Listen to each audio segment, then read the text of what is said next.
تصور کریں کہ ایک ملک کی معیشت کے تمام کاغذی اشاریے بالکل بہترین ہیں، مطلب فائلیں شاندار اعداد و شمار سے بھری پڑی ہیں۔ ہاں بالکل، چمکتی ہوئی رپورٹس۔ ہاں، چمکتی ہوئی رپورٹس، لیکن اسی ملک کی سڑکوں پر اور بازاروں میں کروڑوں لوگ محض روٹی کے ایک نوالے اور بجلی کے بلوں کے خوف سے سہمے ہوئے ہیں۔ جو کہ ایک انتہائی خوفناک حقیقت ہے۔ بالکل۔ تو دی منی آئی کیو میں خوش آمدید۔ یہ وہ پلیٹ فارم ہے جہاں ایک ہی بنیادی مقصد پر کام کیا جاتا ہے، اور وہ ہے منی آئی کیو کو بہتر بنانا۔ اور منی آئی کیو کو بہتر بنانا آج کے دور میں بہت ضروری ہو گیا ہے۔ بالکل ضروری ہے۔ تو آج کا یہ تفصیلی جائزہ ایک انتہائی گہری مارکیٹ ریسرچ پر مبنی ہے۔ اس میں ہم ان تمام رپورٹس، ڈیٹا اور معاشی دعووں کا پوسٹ مارٹم کریں گے تاکہ اصلی حقیقت تک پہنچا جا سکے۔ کیونکہ جو سرکاری فائلوں میں ہوتا ہے وہ اکثر زمین پر نظر نہیں آتا۔ وہی تو، آج جس موضوع پر بات ہو رہی ہے اسے سرکاری فائلوں میں تو بڑے فخر سے معاشی بحالی یا کہہ لیں کہ اکنامک ریکوری کہا جاتا ہے۔ لیکن اگر زمینی حقائق کی اینک سے اسے دیکھا جائے نا، تو یہ ایک ایسا معاشی سراب ہے جو غریب کے قریب آتے ہی ہوا میں غائب ہو جاتا ہے۔ غائب کیا مطلب، وہ ہوتا ہی نہیں ہے۔ اور یہ سراب صرف غائب نہیں ہوتا بلکہ اپنے پیچھے ایک بہت گہرا معاشی درد چھوڑ جاتا ہے۔ صحیح کہہ رہے ہیں۔ ہم پچھلے کچھ عرصے سے مسلسل خبروں میں سن رہے تھے کہ حالات بہتر ہو رہے ہیں، معاشیت پٹری پر آ گئی ہے۔ ہاں، کہ اب سب ٹھیک ہو جائے گا۔ ہاں، لیکن جب ہم اعداد و شمار کی اس چمک دمک سے ہٹ کر عام انسان کی معاشی جدوجہد کو دیکھتے ہیں تو ایک بالکل ہی مختلف اور پریشان کن تصویر ابھر کر سامنے آتی ہے۔ سچ پوچھے تو مجھے اکثر ماہرین اقتصادیات کے اس رویے پر بڑی حیرت ہوتی ہے، بلکہ کبھی کبھی ہنسی بھی آتی ہے مجھے۔ اچھا، وہ کیوں؟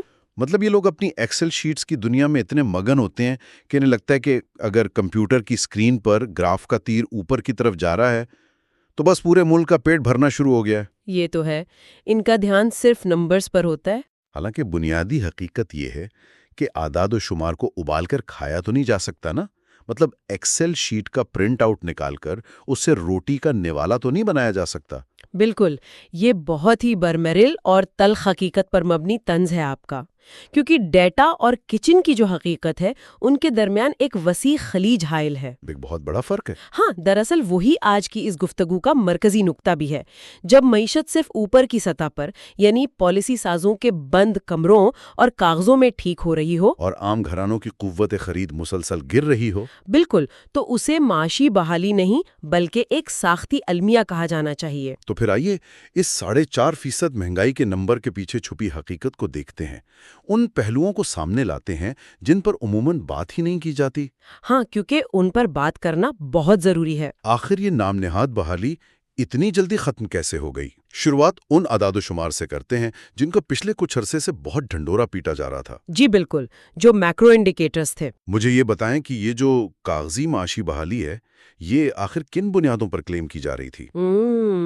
اگر ہم کچھ عرصہ قبل کے میکرو یعنی وسیع تر معاشی اشاریوں کا جائزہ لیں تو بظاہر ایسا لگ رہا تھا کہ معیشت نے اپنا سب سے برا وقت گزار لیا ہے۔ اچھا، واقعی؟ ہاں، مہنگائی جسے ہم تکنیکی زبان میں انفلیشن کہتے ہیں نا، اس کی سالانہ شرح حیرت انگیز طور پر گر کر 4.5% پر آ گئی تھی۔ 4.5%؟ یہ تو کافی کم نمبر لگتا ہے سننے میں۔ بالکل، اور اس کے ساتھ ساتھ IMF کے ساتھ جو پروگرام چل رہا تھا وہ بالکل اپنے ٹریک پر تھا۔ صحیح۔ صنعتی پیداوار کے پہیے دوبارہ گھومنے کی خبریں آ رہی تھیں، اور سب سے اہم پیش رفت یہ تھی کہ اسٹیٹ بینک شرح سود کم کرنے کی طرف جا رہا تھا۔ اچھا، یہاں تھوڑا سا رکتے ہیں، ان تکنیکی اصطلاحات کو ذرا آسان کر لیتے ہیں تاکہ بات واضح ہو جائے۔ جی بالکل، بتائیں۔ یہ جو شرح سود اور مانیٹری پالیسی کمیٹی یا جس کو MPC کہا جاتا ہے، اس کی بنیادی میکینکس کیا ہیں؟ مطلب یہ کیسے کام کرتے ہیں اور ان کا معیشت پر کیا اثر ہوتا ہے؟ دیکھیں، شرح سود کو اگر ہم نہایت سادہ الفاظ میں بیان کریں تو یہ دراصل پیسے کی قیمت ہے۔ پیسے کی قیمت؟ ہاں، جب اسٹیٹ بینک شرح سود بڑھاتا ہے تو کمرشل بینکوں سے قرضہ لینا مہنگا ہو جاتا ہے۔ اس کا نتیجہ یہ نکلتا ہے کہ لوگ اور کمپنیاں سرمایہ کاری اور اخراجات کم کر دیتی ہیں۔ اچھا، تو مطلب طلب میں کمی آ جاتی ہے۔ بالکل، طلب میں کمی آتی ہے اور یوں مہنگائی کے طوفان کو کنٹرول کرنے کی کوشش کی جاتی ہے۔ اس کے برعکس جب یہ شرح کم کی جاتی ہے تو اس کا سیدھا مطلب یہ ہوتا ہے کہ اب معیشت کو دوبارہ دوڑانے کا وقت آ گیا ہے، کیونکہ قرضے سستے ہو رہے ہوتے ہیں۔ بالکل صحیح۔ اور یہ شرح سود کیا ہوگی، اس کا فیصلہ جو ماہرین ایک کمرے میں بیٹھ کر کرتے ہیں، اس گروپ کو مانیٹری پالیسی کمیٹی یا MPC کہتے ہیں۔ صحیح، سمجھ گیا۔ تو اس وقت کیا امیدیں تھیں MPC سے؟ مارکیٹ میں بڑی پر امید خبریں گردش کر رہی تھیں کہ یہ کمیٹی شرح سود کو گرا کر 10% تک لانے والی ہے، کیونکہ کاغذوں کے مطابق معیشت کا بخار ٹوٹ چکا تھا۔ لیکن رکیے ذرا، اگر اسٹیٹ بینک شرح سود کم کر رہا ہے تو کیا اس کا مطلب یہ نہیں کہ کاروبار پھیلیں گے، نئی فیکٹریاں لگیں گی؟ بظاہر تو ایسا ہی لگتا ہے۔ مطلب نوکریاں پیدا ہوں گی اور آخرکار اس سب کا فائدہ اسی عام مزدور اور تنخواہ طبقے کو ہوگا؟ تو پھر کیا ہم قبل از وقت مایوسی نہیں پھیلا رہے؟ معاشی پہیہ گھومے گا تو سب کو فائدہ ہوگا نا؟ یہ بہت ہی اہم سوال ہے، اور یہی وہ مقام ہے جہاں ہمیں معاشی حقیقت کو گہرائی سے سمجھنے کی ضرورت ہے۔ وہ کیسے؟ آپ جس چیز کا ذکر کر رہے ہیں نا، اسے اکنامکس کی زبان میں ٹرکل ڈاؤن ایفیکٹ کہا جاتا ہے، یعنی اوپر سے دولت رستے ہوئے نیچے غریب تک پہنچے گی۔ ہاں، یہی تھیوری تو ہمیشہ پڑھائی جاتی ہے۔ لیکن حقیقت میں ایسا نہیں ہوتا، خاص طور پر ہماری جیسی ترقی پذیر معیشتوں میں۔ اس کی وجہ ٹرانسمیشن لیگ ہے، یعنی وہ تاخیری عمل جو سستے قرضوں اور نئی نوکریوں کے درمیان ہوتا ہے۔ اچھا، ٹرانسمیشن لیگ، یہ کتنا لمبا ہوتا ہے؟ کافی لمبا ہوتا ہے۔ جب قرضے سستے ہوتے ہیں تو بڑی کارپوریٹ کمپنیاں سب سے پہلے ان سے فائدہ اٹھاتی ہیں، لیکن وہ فوری طور پر نئی بھرتیاں نہیں کرتی۔ تو پھر وہ اس سستے پیسے کا کیا کرتی ہیں؟ وہ اپنا پرانا مہنگا قرضہ اتارنے یا اپنے شیئر ہولڈرز کو منافع دینے پر توجہ دیتی ہیں۔ یہی وجہ ہے کہ اسٹیٹ بینک کے شرح سود کم کرنے کے باوجود عام آدمی کی زندگی میں کوئی مثبت تبدیلی نہیں آتی۔ مطلب فائدہ نیچے پہنچتے پہنچتے بہت دیر ہو جاتی ہے۔ بالکل، کیونکہ جب تک وہ فائدہ نیچے تک پہنچنے کا وقت آتا ہے تب تک معیشت کسی نئے بحران کا شکار ہو چکی ہوتی ہے۔ اوفو، یہ تو بالکل ایسا ہے کہ ایک ڈاکٹر کہے کہ مریض کی تمام میڈیکل رپورٹس شاندار ہیں، سارے ٹیسٹ کلیئر ہیں، لیکن مریض درد سے تڑپ رہا ہو۔ ہاں، اور ڈاکٹر صرف رپورٹ دیکھ کر خوش ہو رہا ہو۔ بالکل وہی مثال ہے۔ یہ تو ایک دو رویہ سڑک یا 2 لین ہائی وے کی طرح ہے۔ اس ہائی وے کی ایک لین کارپوریٹ سیکٹر کے لیے ہے، جس پر ٹیکس دہندگانوں کے پیسوں سے بنے شاک ایبزاربرز موجود ہیں۔ اور سبسڈیز بھی؟ ہاں، سبسڈیز اور سستے قرضوں کی سہولت بھی موجود ہے، تو ان کی گاڑی فراٹے بھرتی ہوئی گزر جاتی ہے۔ اور دوسری لین عام عوام کی ہے، جو گھڑوں اور کھڈوں سے بھری ہوئی ہے۔ بہت زبردست مثال دی آپ نے۔ تو جب معیشت کی رفتار بڑھتی ہے تو ٹھنڈی ہوا صرف کارپوریٹ لین والوں کو لگتی ہے۔ اسی لیے اگر ہم اس ریسرچ کے اعداد و شمار پر غور کریں تو عوام کے مہنگائی کے خدشات کا جو انڈیکس ہے وہ مسلسل 65 سے 70 کی سطح پر ہی کھڑا رہا۔ یعنی وہ کم ہوا ہی نہیں؟ بالکل نہیں۔ سرکاری نمبر 4.5% پر آ گیا، لیکن بازاروں میں لوگوں کے دلوں میں جو مہنگائی کا خوف اور ان کی جیب پر پڑنے والا بوجھ تھا وہ 70% کی سطح پر ہی اٹکا رہا۔ ایسا کیوں ہے؟ اس کی بنیادی وجہ یہ ہے کہ عوام کے بجٹ بنانے کا طریقہ اور حکومت کے مہنگائی ماپنے کے طریقے میں زمین آسمان کا فرق ہے۔ اچھا، وہ کیسے ماپتے ہیں؟ دیکھیں، سرکاری مہنگائی جس انڈیکس سے ماپی جاتی ہے اسے CPI یعنی کنزیومر پرائس انڈیکس کہتے ہیں۔ اس میں سینکڑوں اشیاء شامل ہوتی ہیں۔ سینکڑوں؟ ہاں، جن میں سے بہت سی اشیاء عام آدمی روزانہ نہیں خریدتا۔ عوام ہیڈ لائنز میں آنے والے 4.5% کو دیکھ کر خوش نہیں ہوتے۔ عوام تو بلوں کو دیکھتی ہے نا، اخبار کی سرخیوں کو نہیں۔ بالکل، وہ اپنا بجٹ اس وقت اپ ڈیٹ کرتے ہیں جب ان کے گروسری کا بل مستحکم ہو، جب ان کے بجلی کے بل میں ہوش ربا اضافہ رک جائے اور جب ان کی تنخواہ کی قوت خرید واپس آ جائے، جو کہ پچھلے کچھ سالوں میں بالکل تباہ ہو چکی ہے۔ 2022 سے لے کر 2024 کے درمیان قیمتوں کے جس خوفناک طوفان نے گھرانوں کی بچتوں کو نگل لیا تھا، پچھلی چند سماہیوں کی معمولی سی بہتری اسے بھرنے کے لیے بالکل ناکافی تھی۔ یہ تو ہے، جنہوں نے آٹے اور چینی کی قیمتوں کو 2 گنا اور بجلی کے بلوں کو 3 گنا ہوتے دیکھا ہو اور جن کی آمدنی وہیں کی وہیں کھڑی ہو، ان کے لیے 4.5% کا یہ سرکاری نمبر ایک بے معنی ہندسے سے زیادہ کچھ نہیں ہے۔ ایک مذاق لگتا ہے ان کو یہ نمبر۔ اور اگر اعداد و شمار اور کچن کی حقیقت میں اتنا ہی بڑا فرق ہے تو اس کا مطلب ہے کہ ہم ایک ملک میں 2 مختلف پاکستان کی بات کر رہے ہیں۔ جی ہاں، طبقاتی فرق بہت واضح ہو چکا ہے۔ ایک وہ دنیا ہے جو کارپوریٹ بورڈ رومز میں بستی ہے، اور ایک وہ دنیا جو عام محلوں اور گلیوں میں ہے۔ اس فرق کو گہرائی سے سمجھنے کے لیے ذرا ان سرویز پر بات کرتے ہیں جو خود اسٹیٹ بینک نے کیے ہیں۔ اور یہ وہ مقام ہے جہاں صورتحال پوری طرح واضح ہو جاتی ہے۔ اسٹیٹ بینک باقاعدگی سے 2 قسم کے سروے کرتا ہے۔